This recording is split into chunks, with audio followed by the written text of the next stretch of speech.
नमस्कार प्यारे विद्यार्थियों, स्वागत है आपका दृष्टि आईएएस में।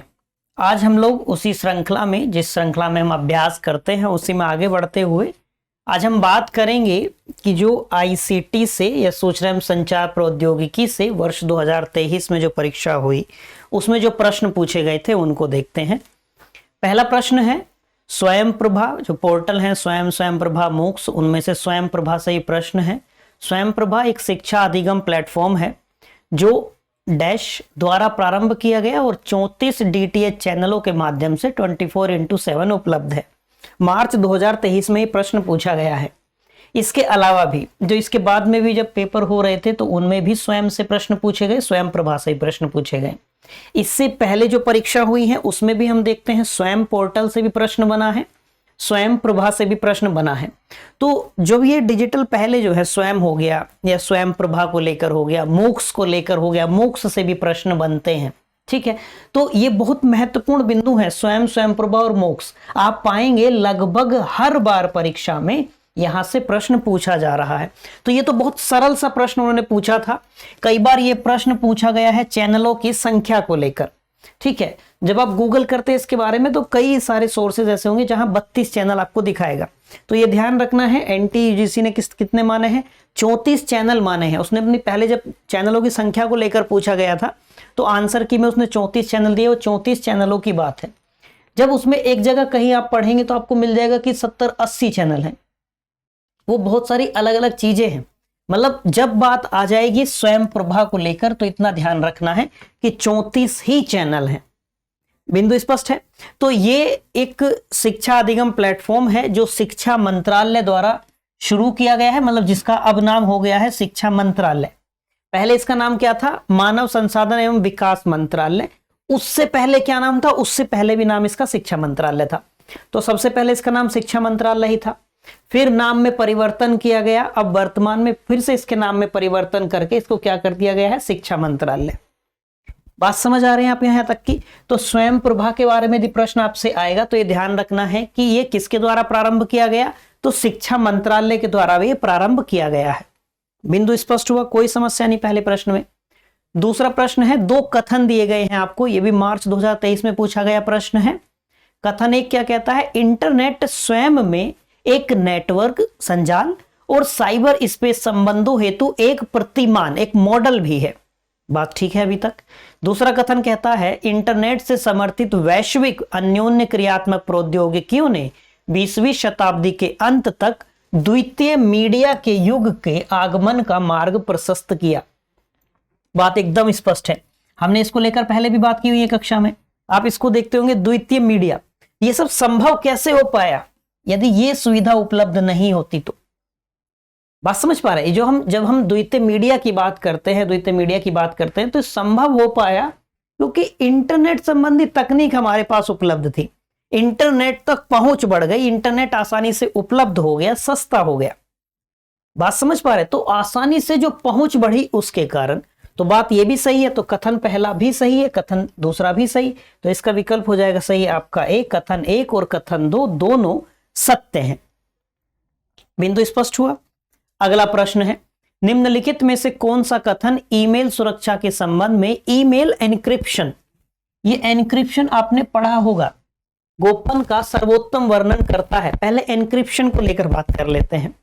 एन्क्रिप्शन क्या है, जैसे अभी आप व्हाट्सएप जब चलाते होंगे तो आपने देखा होगा व्हाट्सएप में जब कोई चैट किसी के साथ पहली बार चैट शुरू करते हैं तो सबसे ऊपर लिखा आता है एंड टू एंड एन्क्रिप्टेड।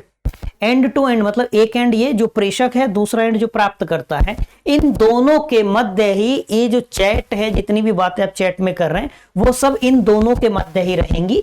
कोई अन्य व्यक्ति उनको पढ़ नहीं सकता है, उनको रिकॉर्ड नहीं कर सकता है, किसी अन्य व्यक्ति स्वयं व्हाट्सएप की भी उन तक पहुंच नहीं होगी। ये बहुत चर्चा में उस समय आया था जब कुछ ये देखा गया था कि कुछ जो बॉलीवुड अभिनेता अभिनेत्रियां हैं उनकी चैट लीक हुई थी। तो उस समय ये चल रहा था कि चैट लीक कैसे हो सकती हैं। तो व्हाट्सएप ने इसको लेकर क्लैरिफिकेशन दिया था, एनक्रिप्शन वाली चीजें एकदम स्पष्ट रूप से सामने आई थी। तो एंड टू एंड एनक्रिप्टेड फिर चैट है।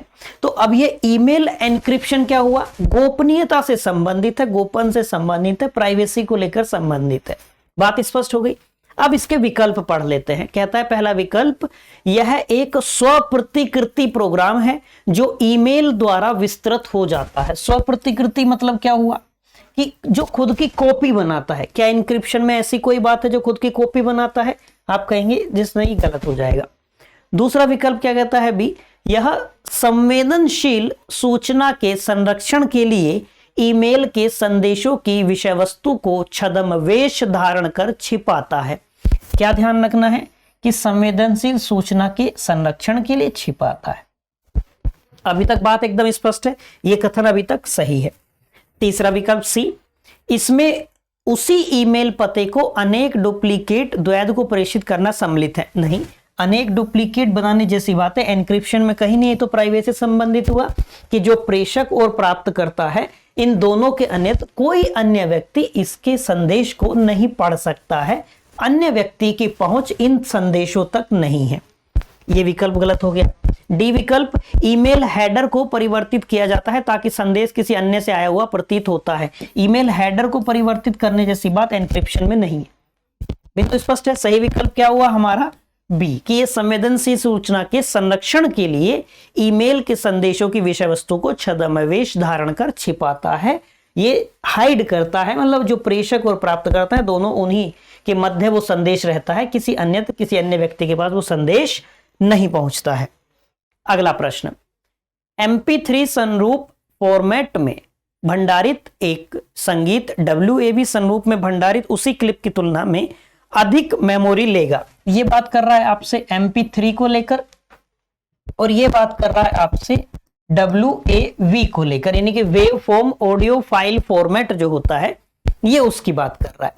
अब इसने कहा MP3 फॉर्मेट में भंडारित एक संगीत, म्यूजिक MP3 WAV संरूप में भंडारित उसी क्लिप की तुलना में अधिक मेमोरी लेगा। ये अधिक मेमोरी लेगा, ये वो अधिक मेमोरी लेगा। तो कथन ने कहा है MP3 अधिक मेमोरी लेगा, जो कि बात गलत है। WAV अधिक मेमोरी लेगा। बात समझ पाए? WAV की फुल फॉर्म भी आपको याद रखनी है, कई बार पूछ लिया जाता है जब संक्षिप्त शब्द आपसे पूछे जाते हैं। तो wave form audio file format उसकी फुल फॉर्म हो गई। तो पहला कथन क्या हुआ हमारा? गलत हो गया। दूसरा कथन, MP3 संरूप में भंडारित संगीत फाइल WAV संरूप में भंडारित फाइल्स की तुलना में बेहतर गुणवत्ता परक होती हैं। ये दोनों कथन विपरीत दे रखे हैं। यहां देना चाहिए था कि WAV अधिक जगह लेता है और यहां देना चाहिए था कि WAV में अधिक गुणवत्ता होती है। तो ये भी कथन गलत हो जाएगा, दोनों विपरीत दे रखे हैं एक दूसरे के।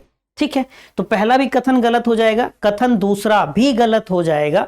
तो कथन 1 और कथन 2 दोनों गलत है। तो सही विकल्प क्या हो जाएगा? बी।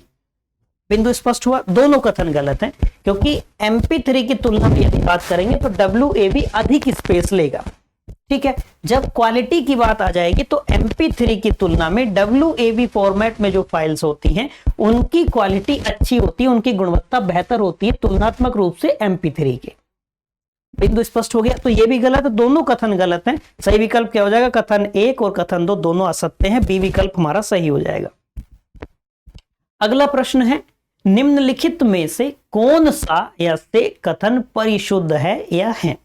पहला विकल्प है, वेब 2.0 अपने उपयोगकर्ताओं के साथ बिना किसी अंतरक्रिया के एक साधारण स्थिर वेबसाइट है। दूसरा विकल्प है, वेब 2.0 मशीनों का उपयोग कर सूचना द्वारा व्यक्तियों को एक साथ अधिक निकट लाती है। तीसरा है, वेब 3.0 सूचना का उपयोग कर मशीनों को एक साथ अधिक निकट लाती है। वेब 2.0 वेब 3.0 पे आने से पहले हम बात कर लेते हैं कि ये है क्या असल में। यदि हम एक विचार करें, यानी कि जब वेब 2.0 की बात कर रहे हैं हम, तो यकीनन वेब 1.0 भी होगा, भाई ये भी होगा। फिर तो उसके बाद ही तो इसकी जब उन्नत हम संस्करण की बात करेंगे तब हम पहुंचेंगे वेब 2.0, 3.0, 4.0, जो वर्तमान में हम देख रहे हैं 5.0। बिंदु स्पष्ट है? तो वेब 1.0 किसके बारे में सूचित करता है? तो इसमें हम कह सकते हैं कि वेब 1.0 पूरी तरह से जानकारी, जो इंफॉर्मेशन है, जानकारी लाने और उसको रीड करने के और आप कह सकते हैं पढ़ने के बारे में है। पूरी तरह से वेब 1.0 क्या था, जानकारी लाने, जानकारी वहां पर पढ़ने, रीड करने, इंफॉर्मेशन प्राप्त करने, इससे संबंधित था वेब 1.0। जब इसका उन्नत संस्करण देखने को मिला, कहा गया वेब 2.0 है ये, वेब 2.0। अब क्या होगा कि जैसे यहां जानकारी पढ़ सकते थे, जानकारी लिख सकते थे, उसके साथ साथ में क्या होगा कि बनाने के साथ में, जानकारी लिखने के साथ में, हम कहें जानकारी पढ़ने के साथ में, बनाने के साथ में, जो यूजर है उस यूजर के साथ में इंटरेक्शन संभव हो जाएगा। बात समझ पा रहे हैं? तो उपयोगकर्ता के साथ अंतःक्रिया। तो यहां हम क्या कहेंगे, वेब 2.0 में हम कह सकते हैं, वेब 2.0 के संदर्भ में, कि पढ़ने, लिखने, जानकारी बनाने और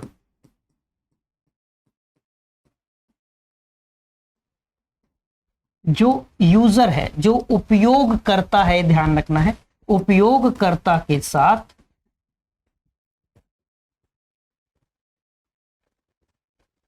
अंतःक्रिया, इंटरेक्शन, ये वेब 2.0 में है।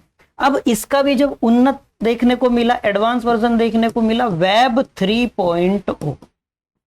जब वेब 3.0 के आएगी तो इसमें क्या हुआ, तो इसमें चीजें डिसेंट्रलाइज हुई, यानी कि ये एक हम कहें विकेंद्रीकृत वेब का दृष्टिकोण है, जिसमें जानकारी पढ़ने के बारे में, सूचनाएं पढ़ने के बारे में, लिखने के बारे में, और साथ साथ स्वामित्व वाली बात, कॉपीराइट वाली बात, वो वेब 3.0 में है। तो हम क्या कहेंगे कि एक क्या है, एक विकेंद्रीकृत वेब दृष्टिकोण हम इसको कहेंगे, विकेंद्रीकृत वेब दृष्टिकोण। और साथ में आप यहीं पे समझने के लिए लिख सकते हैं कि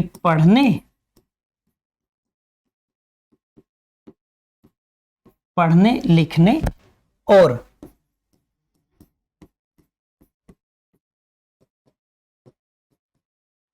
स्वामित्व के बारे में, उसको ऑन कौन करता है, स्वामित्व के बारे में। बिंदु स्पष्ट हुआ? अब इसका भी एडवांस क्या है, वेब 4.0। अब वेब 4.0 में क्या है, आप कहेंगे ये आधुनिक संकल्पना है, वेब 4.0। तो आपने एक सुना होगा IoT, इंटरनेट ऑफ थिंग्स, तो वो क्या है, वो वेब 4.0 में ही तो है।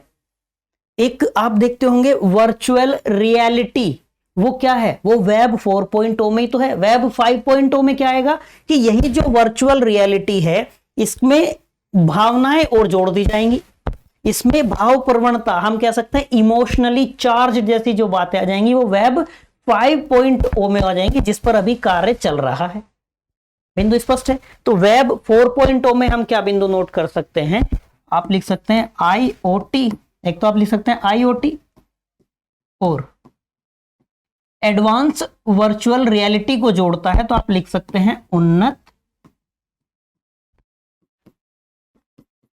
आभासी वास्तविकता को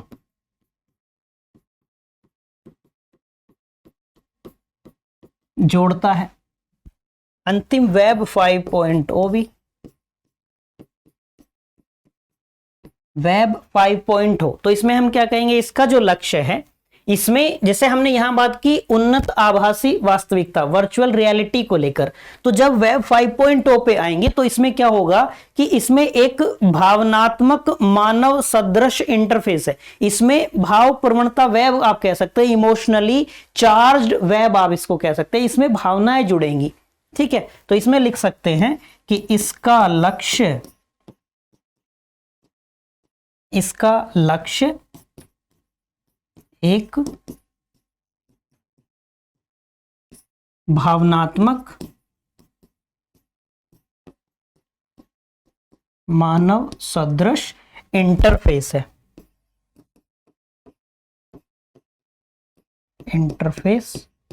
है, यानी कि इसमें क्या है, इसको हम कह सकते हैं भाव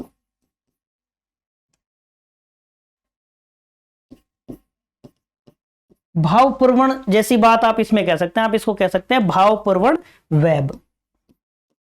क्या कह सकते हैं? भावपूर्ण वेब आप इसको कह सकते हैं। इमोशनली चार्ज वेब आप इसको कह सकते हैं 5.0 को। बिंदु स्पष्ट हुआ। अब आइए इस प्रश्न पे। इस प्रश्न के कहा वेब 2.0 अपने उपयोगकर्ताओं के साथ बिना किसी अंतर क्रिया के एक साधारण स्थिर वेबसाइट है, जबकि हमने क्या बात की कि वेब 2.0 में तो अंतर क्रिया शामिल है। अंतर क्रिया शामिल किसमें नहीं है? वेब 1.0 में। किसमें शामिल नहीं है? वेब 1.0 में, यानी कि पहला हमारा गलत हो जाएगा। दूसरे पे आइए। दूसरा विकल्प क्या कहता है कि वेब 2.0 मशीनों का उपयोग कर सूचना द्वारा व्यक्तियों को एक साथ निकट लाती है। बात एकदम स्पष्ट हो जाएगी, सही है। फिर तीसरा विकल्प है वेब 3.0 सूचना का उपयोग कर मशीनों को एक साथ अधिक निकट लाती है। बात एकदम ठीक है। हमने कहा ना विकेंद्रीकृत वेब दृष्टिकोण है स्वामित्व के बारे में, ठीक है, तो ये भी सही हो जाएगा। तो दूसरा सही है, तीसरा सही है, पहला गलत है। तो केवल 2 और 3 सही है। विकल्प सही हमारा क्या हो जाएगा? सी। सही विकल्प क्या हो जाएगा हमारा? सी। यहां से जब आप आईसीटी देखेंगे तो आपको मिलेगा कि जो कुछ एरियाज हैं उसके, सर्च इंजन हो गया, इनपुट थिंग्स हो गया, आउटपुट यूनिट हो गया, वहां से प्रश्न हो गया। वेब से आजकल प्रश्न पूछे जा रहे हैं, जैसे वेब 2.0 3.0 के बारे में है। आगे आपसे वेब 4.0 के बारे में पूछा जा सकता है। वेब 5.0 को लेकर भी प्रश्न पूछा जा चुका है। बात स्पष्ट हो गई। तो मुझे उम्मीद है कि ये प्रश्न आपको समझ में आए होंगे। 2023 में जो प्रश्न पूछे गए उनकी प्रकृति आपको कुछ समझ में आई होगी। आज के लिए इतना ही रखते हैं, मिलेंगे आपसे किसी अगली कक्षा के साथ। Till then bye bye, have a nice day.